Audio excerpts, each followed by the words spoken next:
Eu sou Daniele, tenho 24 anos, sou pedagoga formada pela Universidade Federal do Ceará e hoje mestranda, pelo IFCE.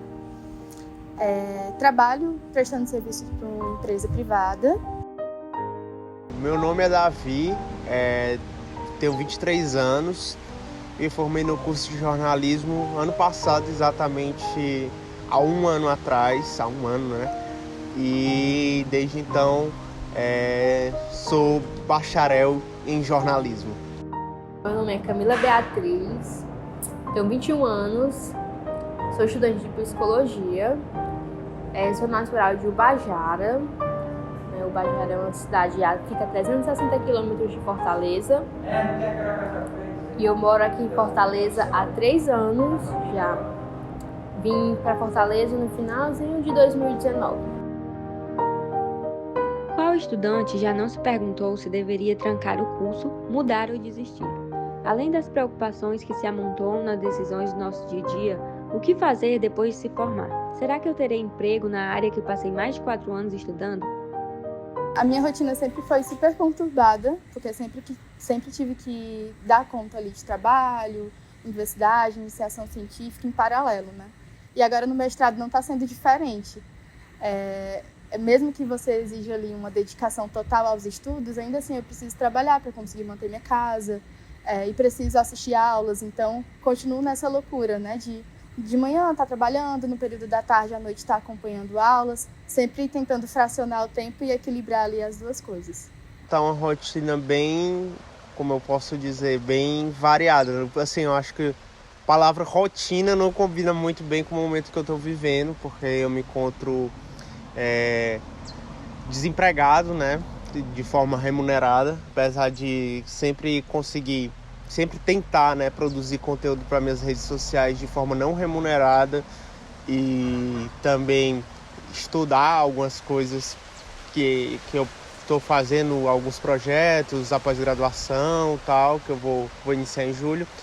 É uma rotina bem diversa, assim, porque cada dia é uma coisa diferente, cada dia eu elaboro de uma maneira diferente, porque não tem um cronograma, não tem uma empresa por trás. Então é uma rotina bem mexida e bem incomum, na verdade. O meu dia a dia, ele se resume basicamente em trabalho e estudo. Acordo muito cedo, vou ao trabalho integralmente.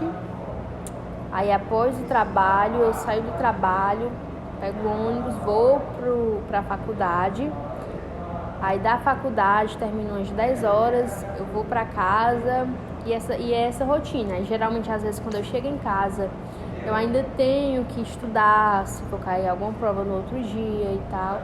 Realmente, o meu dia a dia se resume a isso, a estudar e a trabalhar.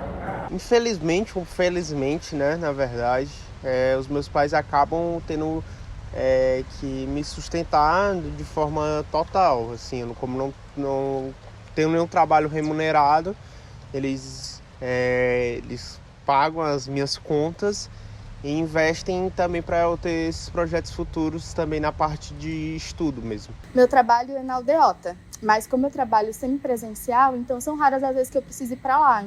E mesmo quando eu preciso já fica mais fácil de acessar. E é com base nisso que eu me mantenho, moro sozinha. A minha fonte de renda hoje realmente vem de mim mesma, Eu trabalho no ramo imobiliário com imóveis, trabalho alugando imóveis e realmente essa é a minha única fonte de renda, o meu trabalho. A vida dos estudantes e trabalhadores é uma tarefa árdua. Isso faz com que a gente pense se realmente estamos no caminho certo. Em um dia útil, uma pessoa passa em média 55 minutos dentro de um ônibus, trem ou metrô em Fortaleza, segundo dados obtidos pelo aplicativo Movit. O jovem precisa se dividir em 10 para dar conta das rotinas exaustivas de trabalho. Hoje eu moro no Jardim América, que é um bairro que fica entre Benfica e Montese. É um bairro bem central, moro pertinho ali da reitoria do IF. E é um bairro assim, onde eu percebo um movimento de muitos universitários, porque é um local que tem muito kitnet, tem um custo de vida relativamente barato, E é um ponto bem central, então eu consigo transitar ali entre centro, Benfica de uma forma muito prática. Então isso facilitou muito a minha vida, né? Que pelo fato de estar próximo à universidade, próximo ao centro da cidade, eu tenho acesso a muita coisa. Então é um grande privilégio poder morar aqui. Para falar a verdade, acho que nesse momento é o melhor momento que eu estou vivendo aqui, porque eu tô bem mais incluso aqui, bem mais perto do condomínio onde eu moro, né? Que é quase praticamente um bairro. E aí meio das práticas desportivas, tenho feito amizades, tenho feito conhecidos e tenho aproveitado bastante aqui nesses últimos meses. Começou esse ano, então tem sido bastante bom isso. O bairro que eu moro, a rua que eu moro é tranquila, né?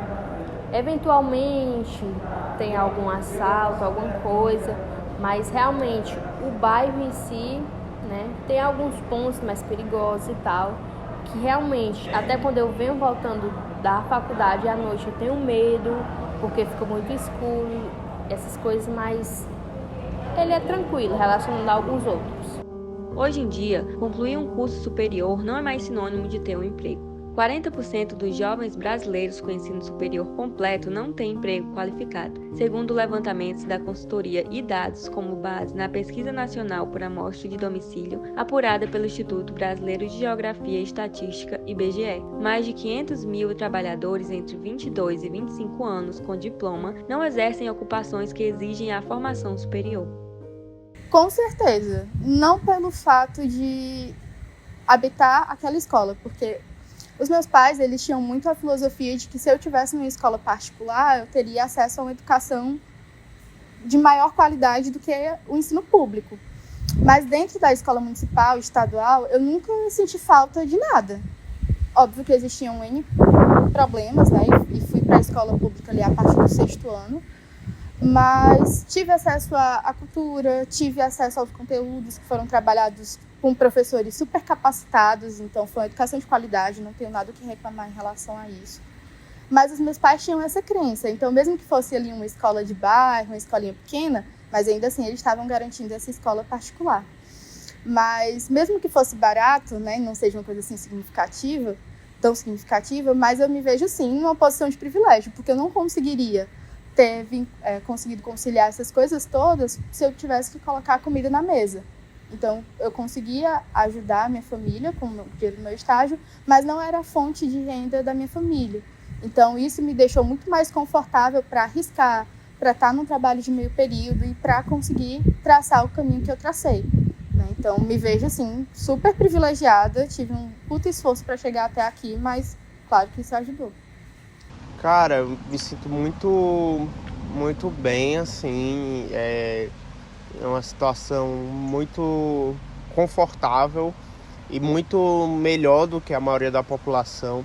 Eu tenho consciência disso, porque a gente acaba tendo acesso ao ensino privado e também a faculdade também foi uma universidade privada e foi um investimento muito grande e é muito bom ter tido acesso a bons profissionais, não que o ensino público não tenha tido, mas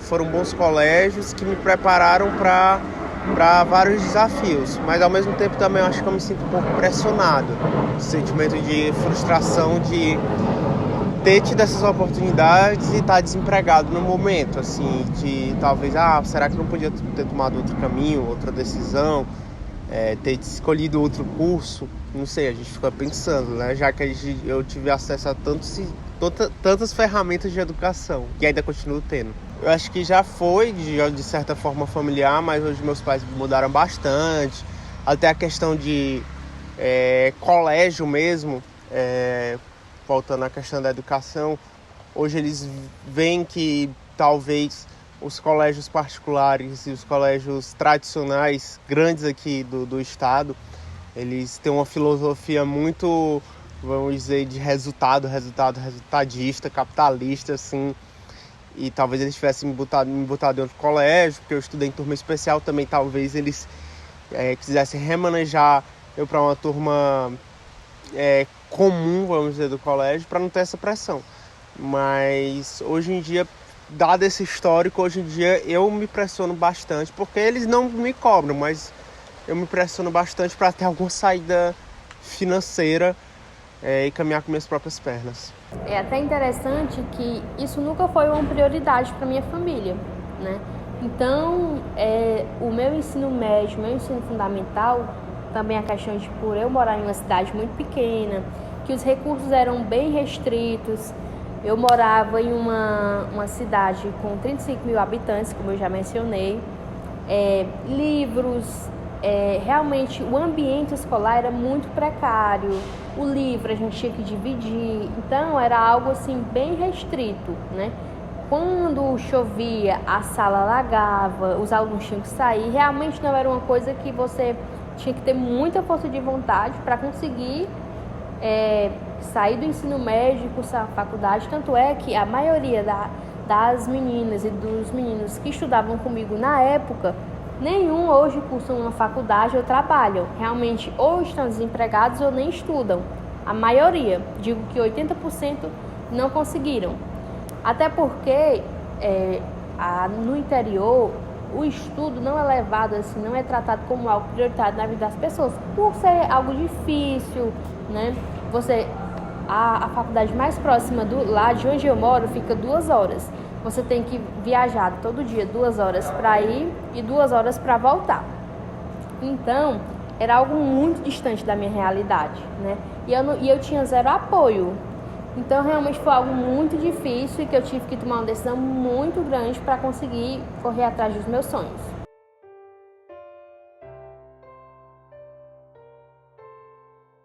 Cara, como meta eu tenho realmente, eu acho que a preparação para o trabalho, né? Assim, eu acho que é um privilégio que eu tenho de no momento não precisar, como eu disse, meus pais conseguem me sustentar, então não preciso me preocupar tanto com esse sustento, tal. Sou solteiro também, não tenho filhos, então acho que o principal ponto positivo é a preparação para o trabalho, para conseguir entrar no mercado de trabalho que eu ainda não entrei. Eu acho que eu consegui alcançar tudo que eu planejava dentro desse espaço curto de tempo.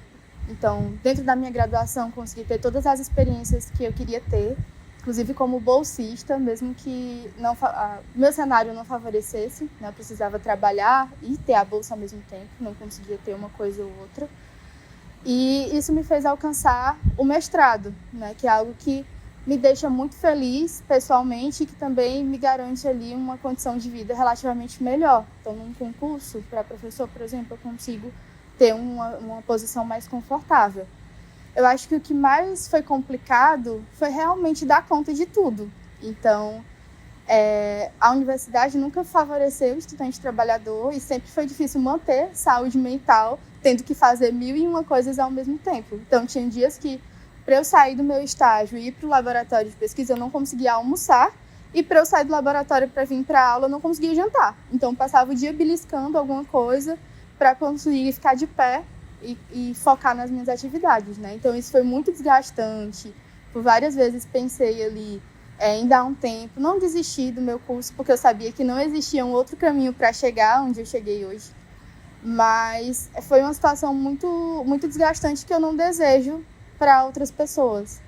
Então, acho que isso foi o mais complicado e que eu gostaria muito de mudar com a bolsa de mestrado, mas infelizmente não aconteceu, né? Eu acho que hoje em dia não tem essa pressão direta, mas houve muito tempo essa pressão indireta, porque assim, eu acho que meus pais são muito bem-sucedidos na sua profissão, até em relação à própria família. E a expectativa que havia era que tanto eu como minha irmã, a gente, por ter essas oportunidades, conseguisse caminhar com as próprias pernas logo, assim. E apesar que eu sei que eu sou novo, 23 anos, me sinto pressionado, até quando eu vou ficar morando na casa dos meus pais e tal. E não sei se tem do núcleo familiar, pai, mãe e minha irmã, assim, diretamente hoje, mas acho que tem indiretamente do ambiente todo, do que se tornou minha família, para que eu possa caminhar logo com minhas próprias pernas, assim, para ser bem sucedido financeiramente, né? Mas essa é uma pressão familiar ou sua, que você projeta em relação à sua família? Hoje em dia eu acho que é minha. A conquista do emprego ou a inserção no mercado de trabalho após o término dos estudos no ensino superior é alvo de inúmeros universitários. A independência financeira é um passo divisor de águas para aqueles que têm que conciliar os estudos, o próprio sustento e os afazeres domésticos. A inflação que atinge o país atrapalha as condições básicas de vida daqueles que buscam iniciar sua independência. Mais de 3 milhões de cearenses vivem hoje com R$ 178 por mês, e a taxa de desocupação ficou em 11% entre janeiro e março de 2022. A crise foi agravada pela pandemia da Covid-19 e a má administração do país. Os dados são baseados no conjunto de informações sobre as famílias brasileiras em situação de pobreza e extrema pobreza pelo Cadastro Único. A vida atualmente de positivo é a minha independência financeira, né, que eu consegui conquistar, não da forma como eu queria, mas já é algo, um grande passo, né? Hoje em dia, realmente, eu tenho essa independência financeira, essa independência emocional. Realmente, hoje eu faço o curso que eu quero, que eu sempre sonhei em fazer, né? Eu trabalho em um ambiente bom, eu gosto de trabalhar no local onde eu trabalho atualmente. Muito bom, realmente eu gosto bastante. Acho que de ficar desempregada principalmente, porque, como eu te falei, eu moro sozinha. E os meus pais hoje, eles são bem, assim, relativamente bem de vida, bem confortáveis, mas cada um no seu cantinho. Minha mãe não trabalha, faz bico de vez em quando, meu pai é porteiro. Então, eu não tenho uma pessoa ali em quem confiar de que, se der ruim, tem alguém ali pertinho para me ajudar financeiramente. Então, a ideia de ficar desempregada é assustadora para mim. E isso faz com que, às vezes, você fique ali depois do expediente, faça coisas que nem estão ali dentro da sua função, mas com esse medo de ficar sem fonte de renda, né? Quando eu vim para Fortaleza, eu nunca tinha trabalhado, realmente foi o meu primeiro emprego. Na época eu ia fazer 19 anos, foi muito difícil para mim, porque eu não tinha nenhuma experiência. A cidade que eu vinha era uma cidade muito pequena, 35 mil habitantes, então eu não tinha realmente lá é uma realidade totalmente diferente da realidade da capital, né? Tudo é muito diferente. Lá, realmente, as pessoas, elas não são criadas para trabalhar, elas não são criadas para ter essa independência financeira. Então, quando eu vim para Fortaleza com esse sonho, foi tudo muito novo para mim. O primeiro emprego que eu consegui aqui foi uma loja de atendente. E era realmente também muito cansativo, como hoje lá, eu trabalhava o dia todo, só que a dona dessa loja, ela logo sentiu esse incômodo porque ela me via com muita força de vontade. E eu acredito que, como para muitas pessoas hoje, quando ela ficou meio que incomodada, porque eu estudava muito, no meu intervalo eu estava lendo um livro, fazendo alguma atividade, até que chegou um ponto, estava com 2 meses que eu trabalhava lá. Ela chegou para mim e disse: quando a pessoa nasce pobre no Brasil, infelizmente, ela tem que escolher. Ou ela estuda, ou ela trabalha. E ela realmente pediu para eu escolher. Ou eu continuava estudando, ou eu continuava trabalhando. E eu disse para ela, sem nenhuma dúvida, e não tinha nenhum medo do que eu disse para ela, de que eu realmente queria trabalhar, ou que eu queria estudar, né? Que eu sempre vou escolher os estudos. Então isso foi muito desafiador, porque eu fiquei desempregada, não tinha nenhuma ajuda de ninguém. Eu dependia daquele emprego, né, para pagar a faculdade, para sobreviver. Foi muito desafiador, né? Mas eu, inclusive, lembro que ela comentou que ela tinha se arrependido de ter contratado uma mulher. Porque geralmente, quando contrata mulher tem mais, ela dizia, mulher tem mais sonha mais, e o homem não. Era pra gente ter contratado um homem. Então, foi bem desafiador, né, essa parte, mas aos poucos as coisas vão dando certo. Cara, acho que é um mercado muito difícil, na verdade é um mercado muito difícil para o jornalismo, mas hoje o jornalista ele pode trabalhar em várias coisas. A área do marketing com a internet, o pessoal quer cada vez mais o jornalista, não talvez para fazer o jornalismo tradicional, mas para ser social media, para ser copywriter, esse tipo de coisa assim, que realmente quando eu entrei no curso eu não sonhei em ser isso, mas para quem precisa é um mercado que eu acho que não falta emprego, mas fazer o jornalismo de redação, de apuração, de dar uma satisfação para a sociedade, são poucas vagas e as redações cada vez mais estão diminuindo, e é um momento que a gente, político, até que a gente encontra a profissão do jornalismo em xeque, né? A gente encontra, qualquer um pode ser jornalista, e isso acaba atrapalhando um pouco o exercício da profissão de quem estudou e se formou para isso. Na minha profissão eu me vejo sendo uma psicóloga hospitalar, né? E realmente tenho esse desejo muito grande, e eu acredito que na minha área, como ela tem várias... eu tenho vários leques de trabalho. Posso ser uma psicóloga hospitalar, uma psicóloga clínica, uma psicóloga criminal. Então eu tenho várias oportunidades. Então eu acredito que na minha atuação, né, como psicóloga, eu vou conseguir sim. E quais são os seus planos para o futuro? Meus planos são conseguir passar num concurso para conseguir afastamento e cursar meu doutorado em paz, né? Então essa experiência de me dedicar somente aos estudos, e eu coloco entre aspas porque é um trabalho árduo. Concluir uma graduação, concluir um mestrado, um doutorado não é uma tarefa fácil, né? Diferente do que muitos pensam. E gostaria muito de conseguir me dedicar exclusivamente para isso, sabe? E depois conseguir ter ali uma posição confortável dentro do meu trabalho, uma segurança e uma liberdade de atuação, que para mim, enquanto pedagoga, é essencial. Então, me ver hoje atuando em uma escola privada talvez não seja o melhor dos cenários para mim. Isso seria muito frustrante para mim, depois de passar quase 6 anos estudando, ter que ficar me formatando ali para caber dentro de uma proposta de uma escola que eu não consigo comprar a ideia. E ter essa segurança financeira também, né? Então, ser concursada vai me dar esse conforto de conseguir seguir com os meus estudos, de conseguir seguir o que eu acredito que seja o ideal, né, dentro das minhas práticas pedagógicas. E acho que isso é o que vai me fazer feliz, né? Ter estabilidade financeira e conseguir fazer o que eu amo, que é realmente me dedicar à sala de aula e também à pesquisa em paralelo, né? Mas sem enlouquecer, sem surtar por conta de 1000 horas de trabalho por dia. Cara, eu quero trabalhar muito com jornalismo esportivo. O objetivo a curto e médio prazo é me preparar para poder entrar nos veículos tradicionais mesmo de comunicação esportiva. E se não der certo, o plano B é pelo menos estar dentro do jornalismo. Fazer jornalismo tradicional me agrada bastante. E a longo prazo, o grande sonho mesmo é fazer o que eu faço hoje, mas de uma maneira remunerada, que é trabalhar com jornalismo com produção própria, mas que eu seja reconhecido e remunerado por isso.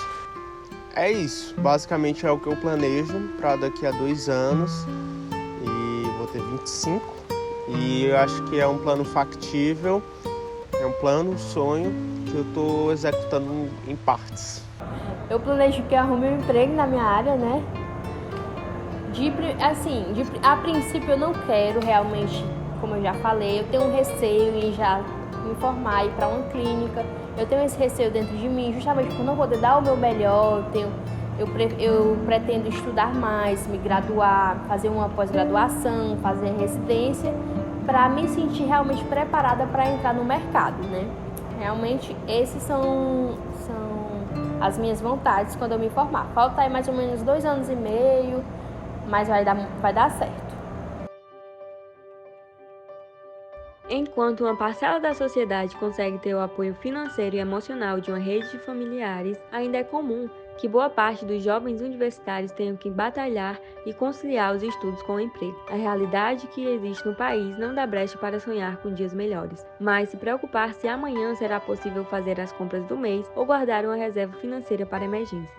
A desocupação, a ociosidade e a falta de perspectiva atinge todos os jovens que buscam uma vida melhor e com melhores condições de trabalho, como aponta a pesquisa feita pelo IBGE. O poder público parece não se importar com inserir os jovens que possuem qualificações no mercado de trabalho, deixando-os esquecidos e transformando seus sonhos em um vislumbre distante de uma vida melhor.